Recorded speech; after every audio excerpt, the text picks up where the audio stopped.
ಮಾಜಿ ಸಚಿವ ಜಮೀರ್ ಅಹ್ಮದ್ ಖಾನ್ ಅವರಿಗೆ ಸಂಕಷ್ಟ. ಆದಾಯಕ್ಕಿಂತ ಹೆಚ್ಚು ಆಸ್ತಿ ಗಳಿಕೆ ಪ್ರಕರಣದಲ್ಲಿ ಇದೀಗ ಜಮೀರ್ ಸಂಕಷ್ಟಕ್ಕೀಡಾಗಿದ್ದಾರೆ. ಪ್ರಾಸಿಕ್ಯೂಷನ್ಗೆ ಅನುಮತಿಯನ್ನ ಕೋರಿ ಮನವಿಯನ್ನ ಸಲ್ಲಿಸಲಾಗಿದೆ.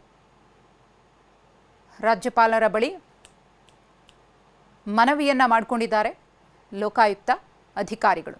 ಜಮೀರ್ ವಿರುದ್ಧ 25 ಕೋಟಿ ಅಕ್ರಮ ಆಸ್ತಿ ಗಳಿಕೆ ಆರೋಪ. ಐಎಂಎ ವಂಚನೆ ಪ್ರಕರಣದ ತನಿಖೆಯಲ್ಲಿ ಅಕ್ರಮ ಆಸ್ತಿ ಪತ್ತೆ. 2018ರಲ್ಲಿ ಜಮೀರ್ ನಿವಾಸದ ಮೇಲೆ ಇಡಿ ದಾಳಿಯಾಗಿತ್ತು. ಐಎಂಎ ಕಂಪನಿ ವಂಚನೆ ಸಂಬಂಧ ಇಡಿಯಿಂದ ದಾಳಿ.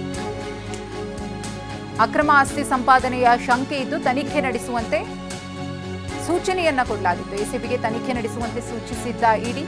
ಎಸಿಬಿ ರದ್ದಾದ ಬಳಿಕ ಲೋಕಾಯುಕ್ತದಿಂದ ತನಿಖೆಯಾಗಿತ್ತು. ಸದ್ಯ 1000ಕ್ಕೂ ಹೆಚ್ಚು ಪುಟಗಳ ದಾಖಲೆ ಸಲ್ಲಿಕೆಯಾಗಿದೆ.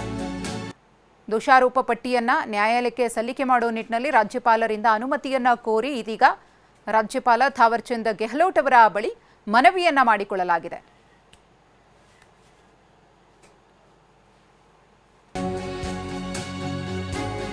ಮಾಜಿ ಸಚಿವ ಜಮೀರ್ ವಿರುದ್ಧ ಪ್ರಾಸಿಕ್ಯೂಷನ್ ವಿಚಾರ. ಬೆಂಗಳೂರಿನಲ್ಲಿ ಗೃಹ ಸಚಿವ ಪ್ರಿಯಾಂಕ್ ಖರ್ಗೆ ಅವರು ಪ್ರತಿಕ್ರಿಯೆಯನ್ನು ಕೊಟ್ಟಿದ್ದಾರೆ. ಹಿಂದೆ ಐಎಂಎ ಕೇಸ್ ತನಿಖೆ ಹೇಗೆ ನಡೆದಿದೆ ನೋಡಿದ್ದೇವೆ. ಯಾರೂ ಕೂಡ ಕಾನೂನಿಗಿಂತ ದೊಡ್ಡವರಲ್ಲ ಎಂದಿದ್ದಾರೆ ಪ್ರಿಯಾಂಕ್ ಖರ್ಗೆ. ಅವರು ಪ್ರಾಸಿಕ್ಯೂಷನ್ಗೆ ಕೇಳಿದ್ರೆ ಏನಿದೆ ನೋಡೋಣ, ಯಾಕೆ ಈಗಲೇ ಅಂತಿಮ ನಿರ್ಧಾರಕ್ಕೆ ಬರೋಣ ಎಂದಿದ್ದಾರೆ ಪ್ರಿಯಾಂಕ್ ಖರ್ಗೆ.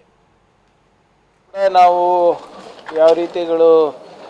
ಯಾವ ರೀತಿ ಇವೆಲ್ಲ ನಡೆದಿರೋದಂತ ನಾವು ನೋಡಿದ್ದೇವೆ.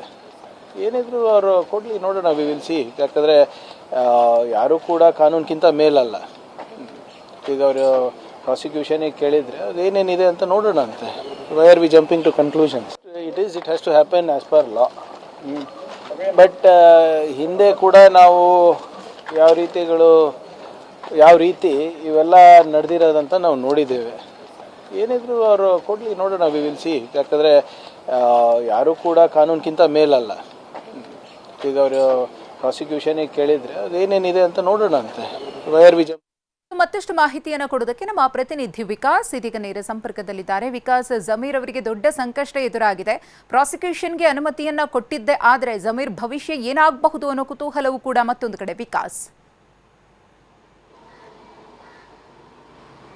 ಮಧುಶ್ರೀ, ಏನು ಐಎಂಎ ಪ್ರಕರಣಕ್ಕೆ ಸಂಬಂಧಪಟ್ಟಂತೆ ಹಿಂದೆ 2018ರಲ್ಲಿ ಇಡಿ ದಾಳಿಯನ್ನು ನಡೆಸಿತು. ಜಮೀರ್ ಅಹ್ಮದ್ ಖಾನ್ ಮನೆ ಮೇಲೆ ದಾಳಿಯನ್ನು ನಡೆಸಿ ತನಿಖೆಯನ್ನ ಎಸಿಬಿಗೆ ವಹಿಸಿತ್ತು. ಅಂದ್ರೆ ಈ ಸಂದರ್ಭದಲ್ಲಿ ಒಂದಷ್ಟು ಹಣದ ವ್ಯತ್ಯಾಸಗಳು ಕೂಡ ಕಂಡು ಬಂದಿತ್ತು. ಅವೆಲ್ಲವನ್ನ ಸಂಪೂರ್ಣವಾಗಿ ದಾಖಲೆ ಸಮೇತ ಎಸಿಬಿಗೆ ತನಿಖೆ ನಡೆಸೋದಕ್ಕೆ ಇಡಿ ಸೂಚನೆಯನ್ನು ಕೊಟ್ಟಿತ್ತು. ನಂತರ ಎಸಿಬಿ ರದ್ದಾದ ನಂತರದಲ್ಲಿ ಲೋಕಾಯುಕ್ತ ಈ ಒಂದು ತನಿಖೆಯನ್ನ ಮುಂದುವರಿಸಿದ ಸಂದರ್ಭದಲ್ಲಿ ಸಂಬಂಧಪಟ್ಟಂತಹ ಸಾವಿರಾರು ಪುಟಗಳ ದಾಖಲೆಗಳನ್ನ ಈಗಾಗಲೇ ಲೋಕಾಯುಕ್ತ ಸಂಗ್ರಹವನ್ನ ಮಾಡಿಕೊಂಡು ನಂತರ ಈ ಒಂದು ವಾರದ ಹಿಂದಷ್ಟೇ, ಅಂದ್ರೆ ಕೇವಲ 6 ದಿನಗಳ ಹಿಂದಷ್ಟೇ ಥಾವರ್ ಚಂದ್ ಗೆಹ್ಲೋಟ್ ಅವರಿಗೆ, ರಾಜ್ಯಪಾಲರಿಗೆ ಒಂದು ಪತ್ರವನ್ನ ಬರೆದಿರುವಂತದ್ದು. ಪ್ರಾಸಿಕ್ಯೂಷನ್ಗೆ ಅನುಮತಿಯನ್ನ ಕೋರಿ ಮನವಿಯನ್ನ ಮಾಡಿಕೊಂಡಿರುವಂತದ್ದು. ಒಂದು ವೇಳೆ ರಾಜ್ಯಪಾಲ ಗೆಹ್ಲೋಟ್ ಅವರು ಈ ಒಂದು ಪ್ರಾಸಿಕ್ಯೂಷನ್ಗೆ ಅನುಮತಿಯನ್ನ ಕೊಟ್ಟರೆ ಕೋರ್ಟ್ಗೆ ಚಾರ್ಜ್ ಶೀಟ್ ಅನ್ನ ಸಲ್ಲಿಕೆ ಮಾಡಲಾಗುತ್ತೆ. ಚಾರ್ಜ್ ಶೀಟ್ ಸಲ್ಲಿಕೆ ಆದ ನಂತರದಲ್ಲಿ ಜಮೀರ್ ಅಹ್ಮದ್ ಖಾನ್ ಟ್ರಯಲ್ಗೆ ಹಾಜರಾಗಬೇಕಾಗುತ್ತೆ. ವಿಚಾರಣೆಗಳು ನಂತರ ಮುಂದುವರಿಯುತ್ತೆ. ಈ ಒಂದು ಪ್ರಕರಣದ ತನಿಖೆ ಸಂದರ್ಭದಲ್ಲಿ ಸುಮಾರು 25 ಕೋಟಿ ರೂಪಾಯಿಗಳಷ್ಟು ನಡೆದಿದೆ ವ್ಯವಹಾರ ಅನ್ನುವಂಥ ಒಂದು ಮಾಹಿತಿಗಳು ಕೂಡ ಈಗಾಗಲೇ ಲೋಕಾಯುಕ್ತಕ್ಕೆ